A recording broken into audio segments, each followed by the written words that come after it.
Tasbih is a crucial aspect of Islam, but many Muslims see it merely as a garland or necklace of beads. However, people of various religions use similar tools. Christians have rosaries and Hindus use malas. The common belief is that turning these beads while chanting praises some deity to gain favors. Unfortunately, many people fall prey to fraudulent religious figures who exploit this practice.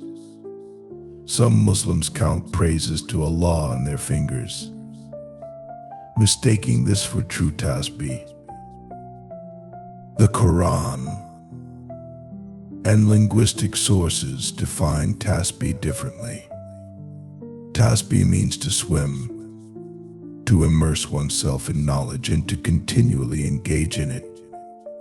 It comes from the root sbh, meaning to struggle, not to count or recite mechanically. True tasbih involves deep contemplation and reaching firm conclusions. Real praise of Allah involves constant mental engagement, keeping Allah's remembrance fresh and protecting oneself from evil. It's about using the inner book of revelation within our minds for guidance. Thinking that verbal praises in Arabic on beads will please Allah is a delusion. In the Quran, tasbih means immersing oneself in internal guidance, swimming in the sea of divine knowledge, and accepting it wholeheartedly.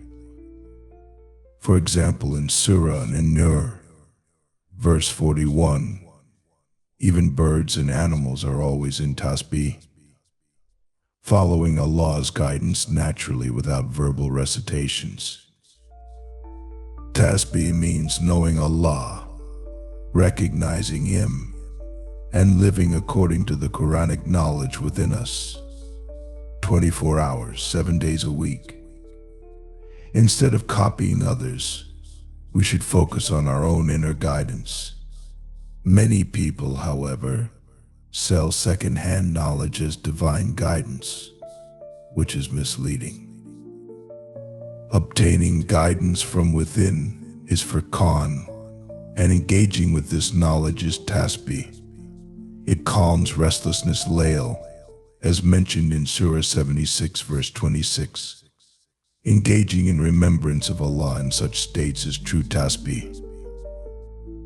The Quranic term ism means recognition or identity of Allah, not just His name.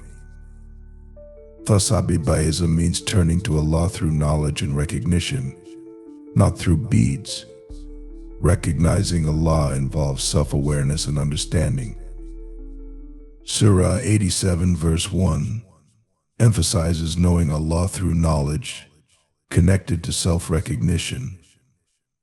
Similarly, Fasabbih bihamdi rabbika wastaghfiruh means knowing the Lord through His knowledge and seeking His protection through this understanding.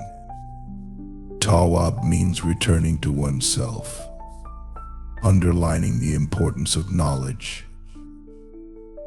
Prophet Yunus is called Musabiyan in Surah 37 verse 143, referring to his struggle for knowledge, freeing himself from worldly darkness. Misinterpretations of this as literal bead turning are unjust. In summary, true tasbih involves a lifelong engagement in gaining knowledge and contemplation, not just turning beads. It connects us with our inner selves and guides us from ignorance to enlightenment, ensuring a successful life.